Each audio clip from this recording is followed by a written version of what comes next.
Welcome back to another episode of the Bourbon Lens. This is Jake along with Scott. Even though he's having technical difficulties, he will be with us, providing his excellent color commentary as always. But today we are joined by the groom-to-be here in about a week, founder of OH Ingram, Hank Ingram. Thank you for joining this episode of the Bourbon Lens. Thanks for having me. It's been a long time, so glad to see the beard hasn't changed. I don't see any pepper or salt in there, so No. There, I've lost sleep recently. Admittedly, we just had our second one, so she is 3 weeks old as we speak today. Sleep has been a little bit worse. I will say it's been worse for my wife. She's been a trooper, and she's allowed me to sleep a little more than normal than she has. But it's going.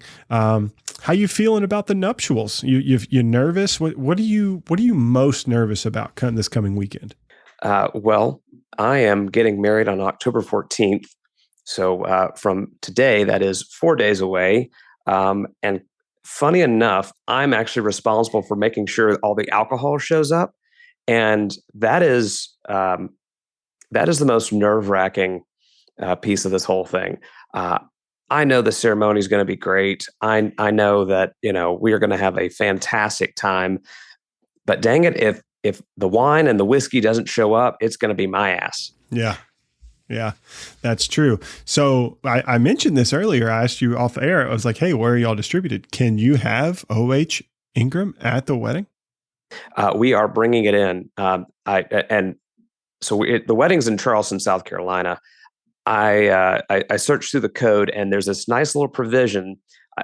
I learned you have to really look through the code when you're in the alcohol business, because every state's got its own set of reading, and you can serve your own stuff so long it is a catered private event. So since there aren't going to be tickets to the public, we can sell our own hooch, even though we are not distributed in the state. Oh, that's great, because you do have a special bottle we'll talk about here in a little bit around the wedding. And we were lucky enough to be able to get to try it today here later on in the episode. But before we get into that, the last episode was episode 103. So we are episode almost 240, if not past that.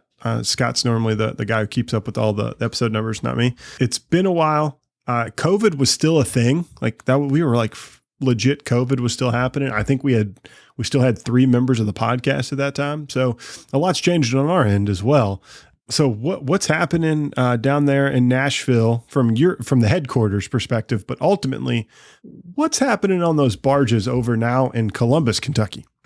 Yeah, well, what's happening in Nashville is it's whiskey season, so we are scrambling like crazy to make sure that we're available at all these events to try whiskey, and that we can get our next batch of the flagship, the release for this year, out the door. So that's our focus at the moment.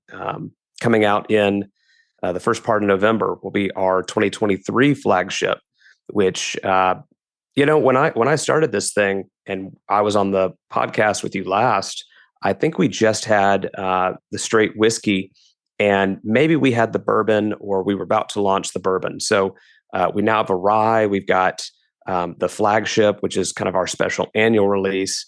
And a cool thing happened to me the other day. I went into a whiskey store and go up to the counter and say hello to the gentleman.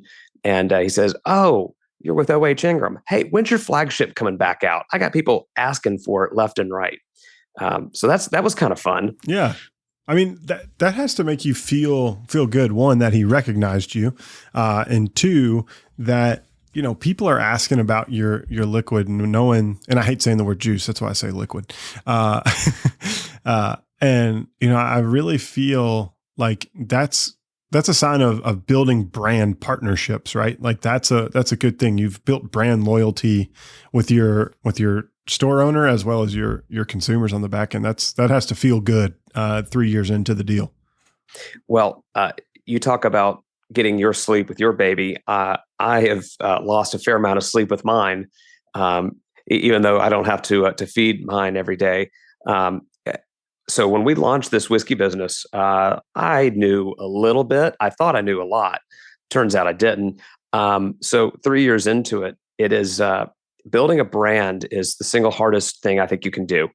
Launching a whiskey is easy. Making whiskey, making bourbon is easy, but making it something that people recognize and want to prefer over something else on the shelf, that is really a whole different animal. But as you mentioned, we're now in Columbus, Kentucky, which was a move of about 15 miles just downriver from Wickliffe, where we started out. We now have 2 barges, which we've retrofitted our first barge and everything. So now our total barrel capacity is about 6,000 barrels, and so it's taken us 3 years to get to 3,000 barrels of whiskey floating on the river. And starting next year, we're going to start putting down 3,000 barrels a year, which, Buffalo Trace sneezed that yesterday. But, for us, that's a pretty sizable commitment to the industry. And so our focus is making sure that we get plenty of river aged whiskey, because as I think the brand is going to start building itself, releases like the flagship, like the single barrels that we'll talk on later. It's all in my mind about planning for future success. And I've always said this: if it doesn't happen, I'm going to have a hell of a going away party. That's true. So what, you talked about moving from Wickliffe to Columbus. What was moving day? Did you call in the tug, I guess, because the barge is the apparatus it sits on? Do you call in the tugboat to just say, we're going to undock this thing and we're going up the river here? Like, how does that work? Well, funny enough, the ABC of Kentucky wanted to know that same question. So we actually moved our premises, and there's a whole thing you have to go through to do it. And Scott Brown, who is our Kentucky ABC enforcement officer, great guy. He and I were talking. He's like, okay, so normally I have to come out and inspect your premises before you can put it into operation, but your premises is moving downriver and it's already got all the whiskey in it. So he's like, I don't want you to unload it, move it, and then have to reload it. And I said, well, that would make 2 of us. So he said, well, let me call my boss. And he calls me back and says, great news, you're approved. So I think by the time we filed with Kentucky ABC to when we were able to get the permit was maybe a day. I mean, I don't know of anybody moving it that fast, but Scott was able to work it for us. So we actually, to your point, we called the tug, send in the tugs, and they hook it on. And I was a bit of a nervous wreck too, because I think I engineered the racking in this barge to withstand movement like that. But I was about to find out. And last thing I wanted to do was go in there and have to pick a bunch of steel, twisted racks off of my barrels. But fortunately, turns out the good folks that make these things actually know what they're doing. And when the barge showed up about a couple hours later in Columbus, nothing had moved. It was still intact. You didn't want to be bold enough to ride in the rick as it rolled down the Mississippi? Oh, no, I was just looking for smoke on the horizon. I didn't know what was going to happen. Oh, man. I mean, that's crazy. I mean, it's just, first of all, it's crazy that y'all are, in a good way, that y'all are, aging whiskey on a river. And the Mississippi is crazy. Like it has a lot of ebbs and flows, especially right where where the Ohio is not coming, too far down, downwind from where you all are, I guess upwind from where you all are down to you all. So you're getting some gnarly water swells out of the Ohio into all y'all. Cause that's like the culmination of the Missouri rivers, not too far from there too, right? The Missouri is further up by St. Louis, but the Mississippi, so the upper Mississippi and the Ohio River come together right there at the tip of Illinois, and then that makes the mighty Mississippi. So Wickliffe is known as the birthplace of the mighty Mississippi. Columbus is known for actually there's 132 people in Columbus. So let me put it this way: Columbus is not known by a lot of people, but the people that do know it refer back to, there was a time in the Civil War when they stretched a chain across the river, the Confederacy did, and they had this big old chain that they tried to keep the North from invading via the Mississippi River down into the South. And I actually don't think it worked, but they do a reenactment every year. There's some cool earthenwork structures still there. But I'm looking at my speaking of fluctuations on the river. Right now we're in a horrible drought, and so I think my rick house is still floating, but the river level is 6.2 right now, and that is, I want to say, probably one of the lowest levels. So to give you an example, in 1877, the lowest record water level was 1 foot. So we are 5 feet off of the 1877 record. Wow. Normally, this part of the river is about 30 feet of water, and high water is closer to 45. So that means at this one spot on the river, we can see 40 to 50 feet of river elevation change. And when you have to load a barge full of whiskey, that's something you have to take into account. And in fact, we were loading a couple hundred barrels last, maybe it was 3 weeks ago now. And the slope of this ramp is so long, this truck has to back down from where the bank is that we load off of is about 45 feet. And we learned what happened, let's just say, when you don't strap your barrels on tightly. And I like to say the new guy took river aging a little too seriously, or he didn't get it. And we actually wound up with a couple barrels in the river. Yeah. So it's certainly got its challenges that are unique from land, but I think the whiskey's worth it. Yeah. Hopefully that didn't end up being a tax write-off for those barrels that got into the river. Most certainly. The guy that was driving said, "Hey man, I'm so sorry." And I said, "Hey, I'm glad I saw that, but I only want to see it once, because watching a 40-foot drop, 500-pound barrel go 40 feet down is awesome. I mean, you talk about just something with a lot of oomph. And of course, it smacked into a steel post and just whiskey flies everywhere. But it smelled great for the rest of the day. Oh, I'm sure it did. I'm sure everyone enjoyed that. You got to love those little river cities. My favorite is Cairo, Illinois. Which isn't too far from those parts. It is known for their barbecue and meringue pie. I will tell you, I've eaten the barbecue and the meringue pie. Don't eat it. It's not known very far. Cairo is flooded by the Mississippi quite often. For those people that crap on Kentucky for not knowing how to pronounce world cities, it's spelled Cairo. Just want to let everyone know, I'm saying it as the locals do. Just like we say Versailles instead of Versailles here.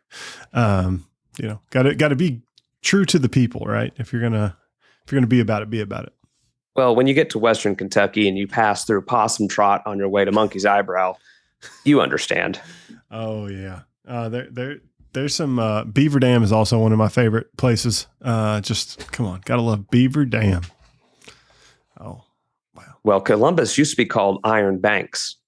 Oh, see, we're learning all types of stuff today, guys. This isn't just about whiskey. It's about the old map. Get your map out. We're going to study geography and a little bit of, I was going to say oceanography, but I don't know what you would call river mapping. Cartography. Okay. There we go. A little cartography. You're learning all types of stuff today. I don't know. You don't fact check me on that. I don't want to know. Dude, come on. You're the Vandy MBA. You should know these things. Well, hydrograph is what we look at when we're trying to figure out how much water's left in the river. Although you don't have to look at it right now. You can kind of just see it's a bit of a puddle. Yeah. No. So I'm glad things are going well. I'm glad that the second barge is there, because that means you all can continue to grow and continue to put more whiskey back in I think it's great just to see from an expansion perspective what y'all are doing. So since the last time we talked, like in depth, you've released a variety of products, and one of them hit some acclaim recently with one of your single barrels with your rye whiskey in the Ascot Award. So talking a little bit about just, getting some recognition and having people talk highly about your whiskey that you all are creating with this, mellowed on the Mississippi ideology. What's that mean to you and the team behind it all? Let me find the quote here. We submitted our single barrel rye to the Ascot Awards this year, and in 2023, and as a result, we came away with Best American Rye single barrel. And I have to say, I'm looking back because it was pretty funny. Everybody that submits products to the Ascot Awards, they come up with their own tasting notes, outside of whatever you put on there. And as I was looking to see, oh, hey, great, we won double platinum with this, which I guess puts you then in the running for, kind of the best of. I noticed on the tasting note something that was kind of intriguing. Rather than talking about the lovely kind of cherry, brown sugar notes, no wintergreen, any of that sort of stuff that you can get on rye. I mean, this thing was a cherry bomb. It was like a cherry cola, I think is maybe the best way to put it. The tasting notes just said, damn delicious, period, spelled out, period. And so, yeah, that was a nice to see. And that was only at 4 years old. So what I would say is we have got a couple experiments going on inside the barge that are completely accidental. Like, for instance, that barrel, we dropped it and it wound up busting the head. And so we left it standing up in the aisle where the head basically didn't keep a seal. So that means that you didn't have the pressure changes happening across the seasons. Now we just stood it up because we didn't want to lose all the whiskey. We'd figure out what we're going to do with it later. But normally I think what would happen is, they would try to fix that, or maybe they'd put it in another barrel. We just left it there because, again, that was one barrel out of like 800 that I had. So I wasn't going to just toss it. And so what happened as a result was pretty interesting. And we're going to play around with that a little bit more. We have a few other barrels, these what I'm going to call extra river aged, the ones that actually went in the river. We fished those out. And they didn't stay in there for too long. They were only in the river for a couple hours because, believe it or not, it's not easy to lift a 500-pound barrel out of the water on the bank of the Mississippi. So we put those back in the barge, and we're going to see what happens in 4 years. Who knows? Maybe a little extra river aging could have something for it. So, we're just kind of making things up and exploring as we go along. And every once in a while, we find something that's just really fun. Yeah. Well, the fun thing is now you have your marketing gimmick like the H. Taylor ones, like Tornado Batch, or just call it, extra river aged, and people will buy something that is unique. Scott likes marketing. What do you think about that? I was going to say the sunken barrel sounds pretty good. There you go. I like it. Now, and then then you have to get a pirate ship. We do have a sunken barrel. We have a sunken barrel that came out of our very first batch of barrels that we bought when we were doing our experiment. It was a complete accident, but we had two barges that we were testing on, and I just left them out in the middle of the river and forgot about them. Came back 6 months later, and one of the barges had actually sunk, and on it had 3 barrels, and they were all lashed into place, so they didn't go anywhere. But Scott Beyer, our master blender, he tapped into him. He was braver than me, and as he would say, it was funky. Could you imagine just getting all like that gnarly catfish crap near your barrel? Because I've heard stories about the catfish in the Ohio. I can only imagine how big they are in the Mississippi. A lot of mud from the hide end. Yeah, no kidding. You could repurpose the barrels at the end of their life to make them whole homes for catfish, and then people can go noodling in them. Oh gosh. I don't know if Columbus is ready for that kind of attention just yet. Did I say there's 132 people? There's one place to eat, and I think it has some of the best catfish and chicken fingers around, but I don't think they're quite ready for the big times. They're not ready for the noodling capital of the world? That's right. Oh, man. You got to ease into it. You said 130 people? 132. Oh my gosh. Hey, yeah, we now have enough barrels to give everybody several. Yeah. It's only topped by the small amount of people in Wyoming when we went to Wyoming Whiskey. So you all are probably housing whiskey in the second smallest place in the country because they only have 90 people in Kirby. I think they said at one point it went over 100, but then it went back under 100. So it was, they lay claim to, we were in the smallest city in the smallest zip code in the entire country. So you all are probably close top 10 in that area where y'all are aging whiskey. So that's pretty impressive. Well, we'll put that on the bottle. That would be a hell of a mouthful. Yeah. We'll work on the wordsmithing. Yeah, please do, because I'm not the grammar police. Scott knows because he edits all my work. Yeah, don't ask Jake to help with that. So I noticed that you've been sipping on some of the care package I sent you. Yes. You want to talk about that a little bit? Yeah, let's talk about it because it's really unique, and unfortunately, because when I got this care package, I wasn't able to get Scott the part of the care package. So he'll be doing this as an experiment on his own because I won't drink all of it. Scott, I'm a good man. I will share the whiskey with you. I just gave you like 18 bottles of whiskey yesterday. I was going to say, I don't know how that one didn't end up in here because there's a lot of whiskey sitting over here beside me. Yeah. Yeah. So let's talk a little bit about this because this is a happy accident, if we would like to call it that we have sitting here in front of us. Call it a natural experiment. So I had this happy experiment started because we had like 92 barrels that we were bringing out to the barge, and 2 of them wouldn't fit because a tractor trailer holds, depending on who's loading it, 88 to 90. So these 2 barrels, I didn't want to pay for another truck to go back and just pick up 2 barrels. So I said, okay, we'll just leave them. And so we left them in the rick house on land and brought out their sister barrels, same lot code, out to the barge. So what you have in one of those flasks is the happy experiment of the 2 barrels that got left behind on land.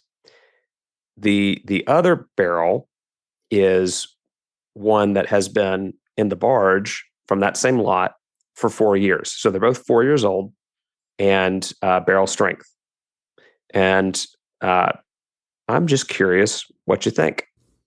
So I think I thought I went back to a different one, but I drank the same one twice, and I will tell you, it opened up quite a bit more in the glass as I let it sit.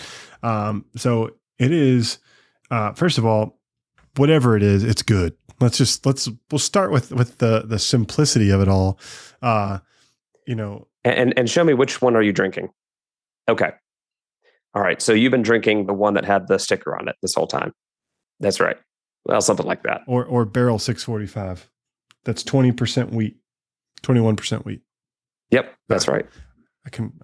I figured 21W either meant the 21st warehouse or 21% wheat.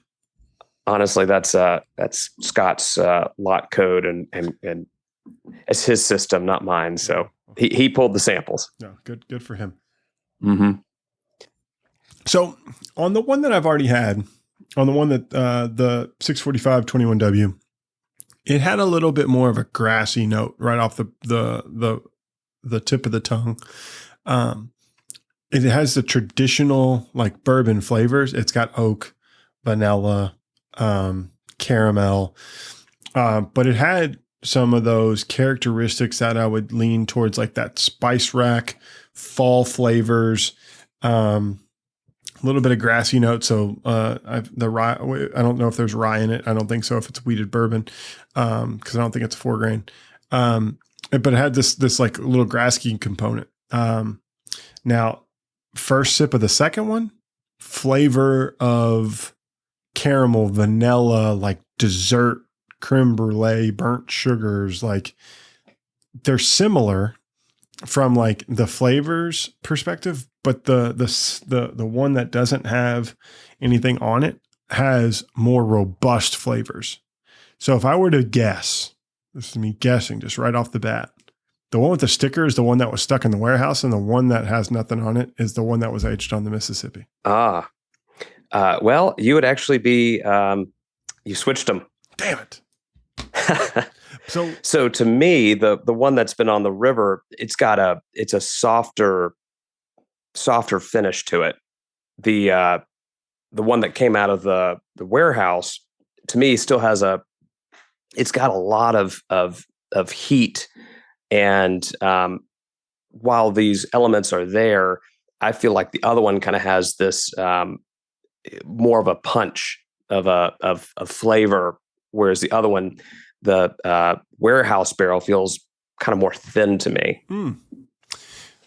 You know, I like the terminology thin, and I like the terminology like viscous, right? Like I think that there's a lot to play into that from like the flavor profile perspective. I think the more I drink the second one, because I only had one sip, like, or the warehouse barrel, you get some more of the standard stone fruit. I think you have more complex flavors in the first one, but you get more of the traditional like cherry, vanilla, and it does have a little bit of harshness on the back end, and there's a little more ethanol on the nose. The first one didn't have really an ethanol note to it. It just kind of was just really approachable and easy. So I'm assuming these are 120 plus proof, somewhere in there. So for 120 proof, they do drink both really approachable, which is a good thing just in itself. Well, that's why you got to start with good distillate, right? So both of these are from Green River. Actually, they were O.Z. Tyler at the time, but you got in while the getting was good when it was O.Z. Tyler. Yeah. We were O.H. Ingram, they were O.Z. Tyler. I was like, okay, great. We got the O thing going on. Then they changed to Green River. I'm like, hey, we got the river thing going on. So, yeah, it definitely works. And I know Bardstown Bourbon Company has done a really good job, making sure that they continue to pump out a lot of great whiskey in Owensboro, Kentucky, which is nice for you all because it doesn't have to travel as far. Yeah, it's nice. It's nice to be a little closer. Yeah, for sure. Less truck miles. Scott, like one of the things I was thinking of, like the expansion of Western Kentucky distilleries since we talked to Hank last, right? O.Z. Tyler was kind of like, it was there, but nobody was talking about it because they put out that rapid age stuff. And now you have Western Kentucky Spirits. And I know there's a slew more because you have kind of a better feel. What do you think about the expansion, Scott? Just you first, like the expansion of Western Kentucky distillate available. I was going to say, like, Central Kentucky kind of filled up. It's like Bardstown's pretty full. Around Lexington's getting pretty busy. But so it's kind of nice to see, down 65 and over off like 64. It's great that there's going to be kind of like a western half of the Bourbon Trail, and yes, they're younger, but the technology that most of these distilleries can employ with, large column stills and the experience, I think it's going to be great for, all these up and coming Western Kentucky distilleries. And then, Green River, we know that they've been putting out good whiskey for a damn long time already now, because they're putting out 6-7 year old whiskey themselves. Yeah. So Yeah. Yeah. So like from your perspective, when you went over to Wycliffe and had the idea, like OZ Tyler was kind of hit, right? Out that way. Exactly. It was, it was really just starting to get going. So if you rewind, we started working with OZ Tyler, I want to say in 2018. And of course, then it was all MGP. And then Wilderness Trail, OZ Tyler, a couple of these folks were also getting into the contract game, as far as, folks that you could get into. And given that we were going to be west, I said, well, hey, let's try these guys. It's geographically desirable from that standpoint, and so we have from my vantage point, I think a cluster effect is the best way to build out this experience. If you think about what the Bourbon Trail has done, a single distillery is interesting. A cluster of distilleries is an economic force. So if you come out to Western Kentucky, you've got MB Roland, you've got Old Glory down in Clarksville, just across the line. You have Jackson Purchase, which isn't really public; it's more of a contract. They are just south and west of us. So, seeing more distilleries come out there, in my opinion, is great because it'll give people a reason to, make a Western track on the Bourbon Trail. For us, with this move to Columbus, it's a very scenic part of Kentucky. There's a 150-foot bluff that overlooks the river, and the history with that Civil War history and kind of those elements is interesting. But really, it's just a pretty place, surrounded by cornfields, big rolling hills, some very pretty terrain, and from the riverside, it's a fantastic spot to age the product because of some technicals. It's got a nice sandy bank, which is good because if you're going to have your barge steel bumping up against something, sand's a hell of a lot better than a rock.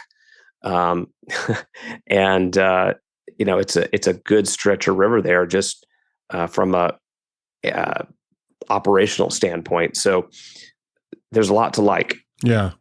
No, I think you're right. Like when you talk about the cluster effect of that and pulling people that way, like a lot of people don't realize like Owensboro, that might have been one of the most early adopters of bourbon and bourbon trading in the country, right? So there's so much history west of Louisville and west of Bardstown, right? That was happening that people just aren't aware of. And Owensboro is a pretty cool town that gets you to OZ Tyler. And then west of that, like you really kind of push the frontier of what, civilization was known like after that. And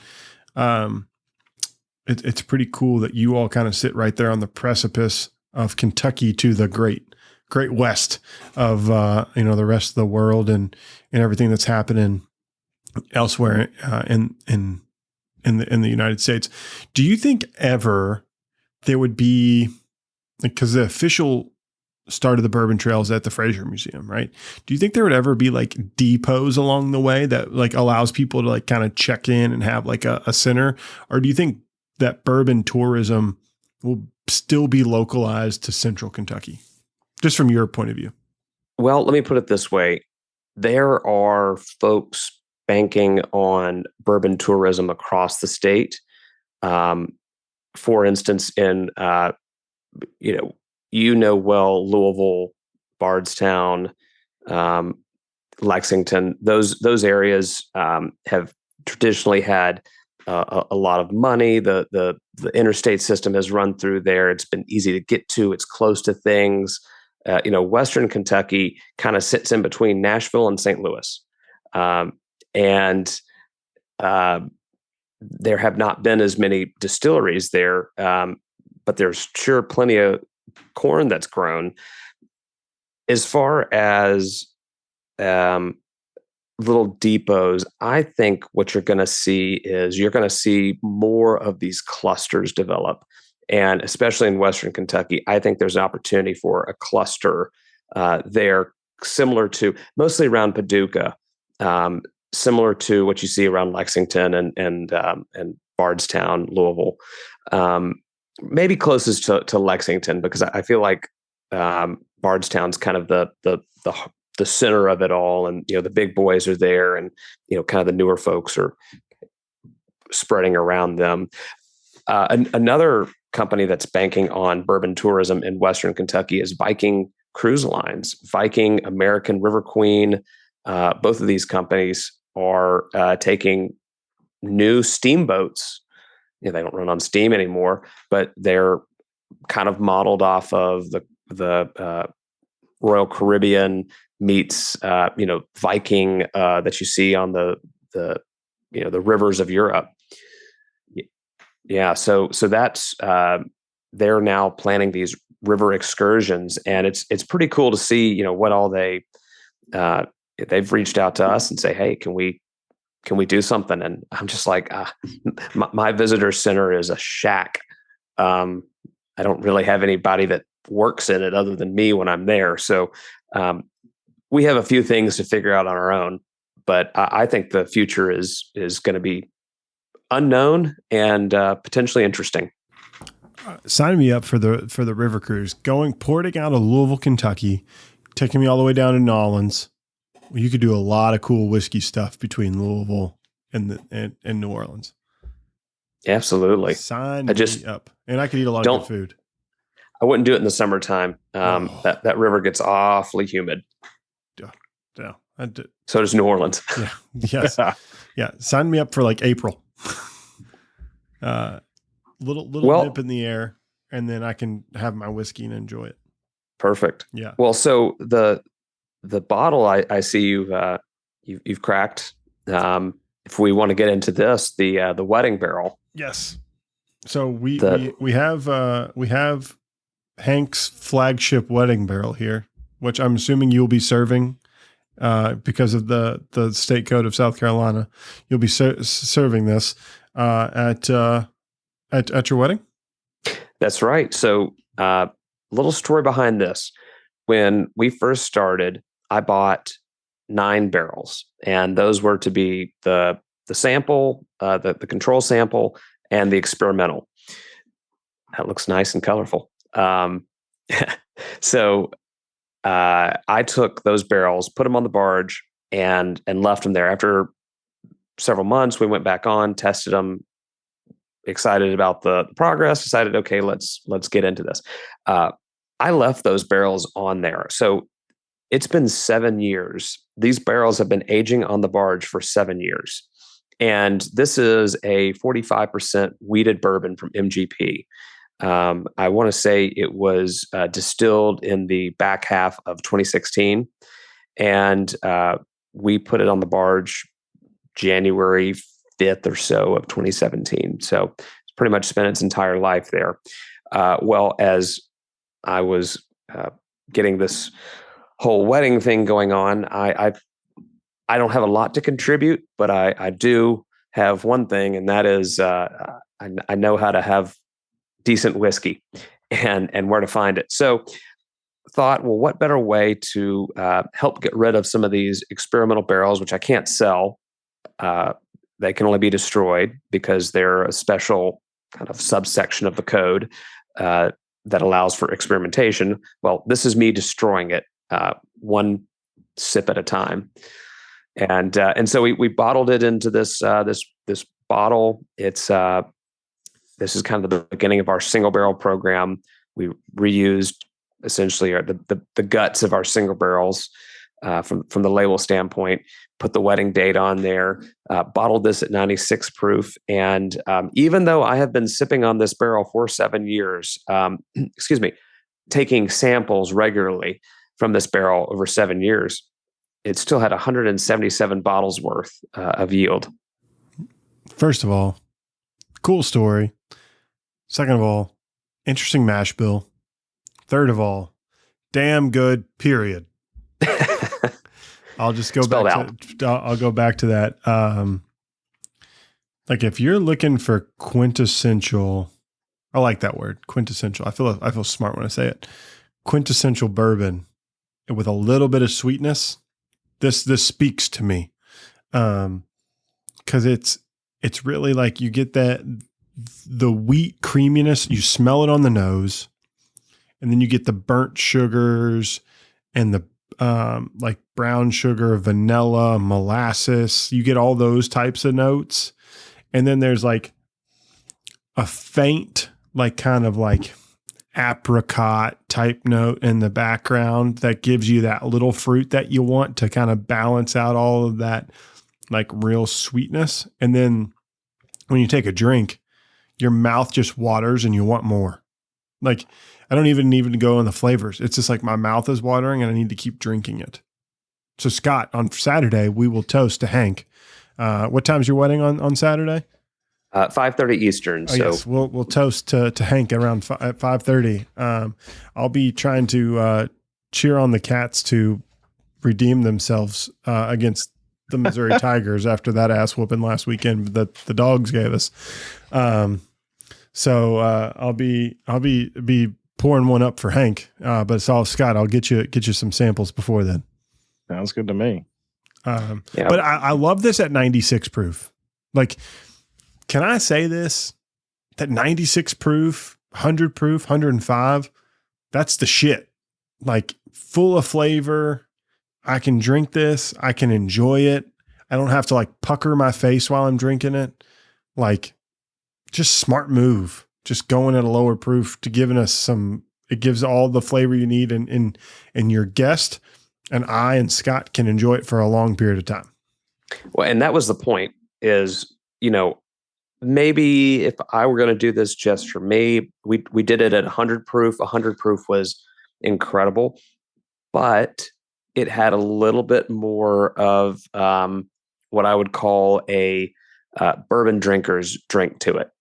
It was a little bit more punch in the face, whereas bringing it down to 96 proof, I thought this would preserve the flavor that we enjoyed while at the same time being something that's more approachable for, say, my grandmother and folks who don't necessarily want to be sipping it right out of the barrel. So sometimes you have to design your whiskey with the end sipper in mind. And I'll tell you this, if anyone wants to make an old fashioned out of it, they're in for a freaking treat. Like it's got the fall flavors you want too. Like it's got a little bit of that orchard fruit kind of notes going on, a little bit of cinnamon, a little bit of nutmeg. Like, can I just get a pumpkin pie and enjoy this with a slice of pumpkin pie and a big pile of whipped cream? Yes, please. Scott, I'm telling you, you're in for a treat. So I think I had to go back and look at my review from the 2022 flagship. Is that a similar mash bill? No, the 2022 flagship was it was a 21% rye. Gotcha. This year though is going to be so this was 7 years. This I think is one of the best things we've ever produced. However, flagship this year will be the same mash bill as this. It'll be 45% wheat at 5 years old. And I think it's also going to be just a spectacular sip. It is going to be a little higher proof at 102.3. Very precise. Yes. Well, I have a master blender who really likes to hit these things on the dot. Yeah, because 102.4 was a radio station he hated growing up, so he wanted to make sure he got his radio station he liked. He's not a big country fan, so he had to go for the rock station. Exactly. Yeah. Is he? Where's he from? So Scott is from Pennsylvania originally, but he grew up in Central Florida, and now explains all lives I needed to in know. Nashville. That's why he doesn't like country music. He's Pennsylvania and Florida. They don't know. Well, I don't think it's that he doesn't like it. I think it's that that's all he had to listen to in Central Florida, and so it's just it brings back memories of baling hay. Didn't know they baled hay in Central Florida. I just learned something new. Yeah, it's hot and sticky. So all the things that you love about Central Florida, just hot and stickier. Yeah. Well, at the end of the day, unless he's talking about hanging tobacco, I'm not really worried about it because that's about the worst job in the world. Just don't be on the bottom. Newsflash for anybody hanging tobacco. You're probably like, Jake, why would I want to be at the top? You want to be at the top because you don't want that shit to fall on you as it just drips and drips and drips. It's hot and it's going to suck, but get to the top of the barn when you're hanging. Can you even see straight when it's all just dripping on you and you're getting that juice? And no, and you smell like shit. And it's not like smelling this whiskey. That's for damn sure. Amen. Scott, so I know you've had technical difficulties.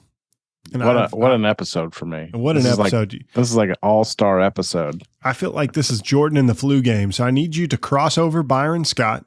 I need you to hit that free throw line jumper. What extraordinary question do you have for Hank? As we have enjoyed great whiskey and I've failed you. What extraordinary question do I have for Hank? Damn. Put me on the spot. You've had time to think.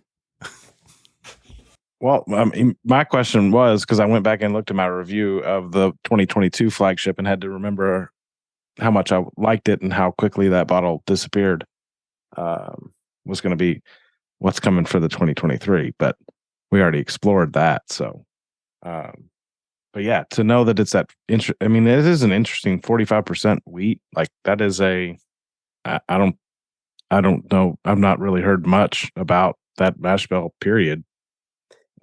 Yeah, it's on the higher end. And our products going forward are really more around the 21% wheat. The thing about the 45% wheat, and this may just be me, this is not seasoned vet over here in the overalls talking about back when we did it in the 80s. What I've noticed is that higher wheat content kind of makes a more viscous bourbon, and it doesn't get the penetration as well as a lower wheat content. I think rye is the thinnest, and it can really get in and out. Also, the rye grain, the way it ages faster. It hits a peak at a younger point.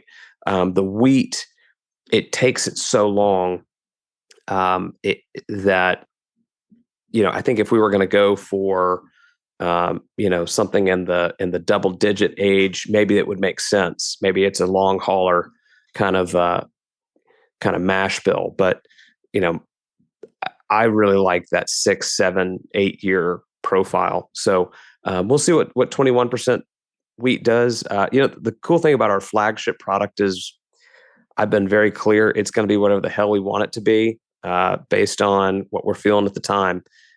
It was a happy accident in itself. I had no plans originally to start this particular expression, other than I had some barrels that we didn't know what to do with. They didn't fit into what our other blend was at the time. So I was out duck hunting with some buddies, and I said, well, hey, why don't we tap into these barrels? Doesn't mind. I don't care if we drink it, because I don't know if I'm even going to sell it or what I'm going to do with it. And as we got into it, realized it was some of the best stuff we'd had on the barge, funny enough. And that became the first batch of the flagship, which did great and kind of set the high bar for us to continue to keep trying to see if we could surpass it each year. Mm.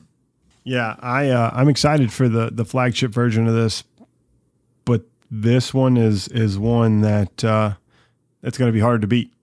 So Yeah, those few people that didn't RSVP to the wedding, and they're not going to hear this till after the wedding, they'll be like, "Damn it, should have RSVP'd." Yeah. Well, let me tell you a little secret. Going back to a comment earlier, if you're going to build a brand, I think one of the best ways to do it is talk about a fabulous bourbon that no one else can try. Yeah. Hey, amen. Because it seems like in bourbon, if you want to build a brand, you got to come out with a whiskey that no one else can drink. Yeah. Facts. Facts. And I say that in partial jest, but we are going to be launching this single barrel program, and I might be kind of showing you too much behind the curtain, but I know a lot of brands do single barrels. I think originally it kind of was this cool mystique. I think maybe some barrels are maybe a little too available. They don't have kind of the cachet they once had of being such an exclusive opportunity. But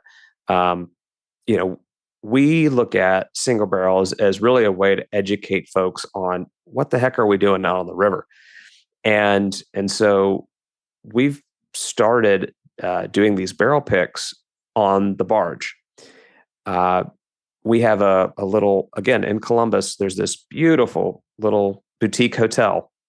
Some would call it a bed and breakfast. I prefer boutique hotel. It sits on top of a bluff that looks right out over our barge, 150 feet up in the air, elevation above the river. Although as low as the river is right now, it's about 200 feet above the river. We've got folks coming out.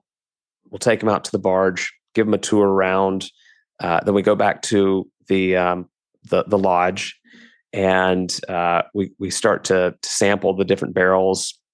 Folks come up with their particular pick, and then we have a chef that prepares this wonderful meal, incorporating different of our bourbon and rye into the various courses, and then we head out to our accommodations and let folks actually stay. Again, in the middle of nowhere, Western Kentucky, in a town of 132 people. But I don't know of many bourbon picks where you actually go and have the full wraparound experience of pick the barrel, be treated to lodging and a meal. And we've had a couple picks of this already, I think 10 or so, and it's been amazing to see how folks light up about it, because it's the little things that I think a lot of the more established brands maybe have gotten away from. They don't have to, right? We have to kind of go a little extra mile. And if we're going to get you to come all the way out there, I don't want you driving an hour to the nearest hotel back in Paducah. So that's something that you're going to be seeing us do. And quite frankly, I think the only way folks will pick a single barrel with us is if they actually come out and kick the steel on the barge. Yep. Scott, you in? OH Ingram single barrels? Oh, yeah. All right. We got some openings in April, so just make sure you get in before they're gone. We know a guy. But we know a guy after his we honeymoon. won't bother you for that period of time. We'll give you give me a head start. No, well, Hank, I think it's really cool what y'all are doing. The whiskey y'all are procuring and letting age on the barges are pretty damn good, and I'm excited to see what the future holds. We won't wait almost 3 years to catch up with you next time. But last but not least, I have to say congratulations again one more time to you and your fiance on your nuptials this weekend. And best of luck on your honeymoon. Hopefully it goes well. And, look forward to having you back on the Bourbon Lens here soon. Guys, this is a real treat. Thank you. All right. We truly appreciate it. You can find out more information about the Bourbon Lens over at Instagram, Twitter, and Facebook. And yes, I still refuse to call it X.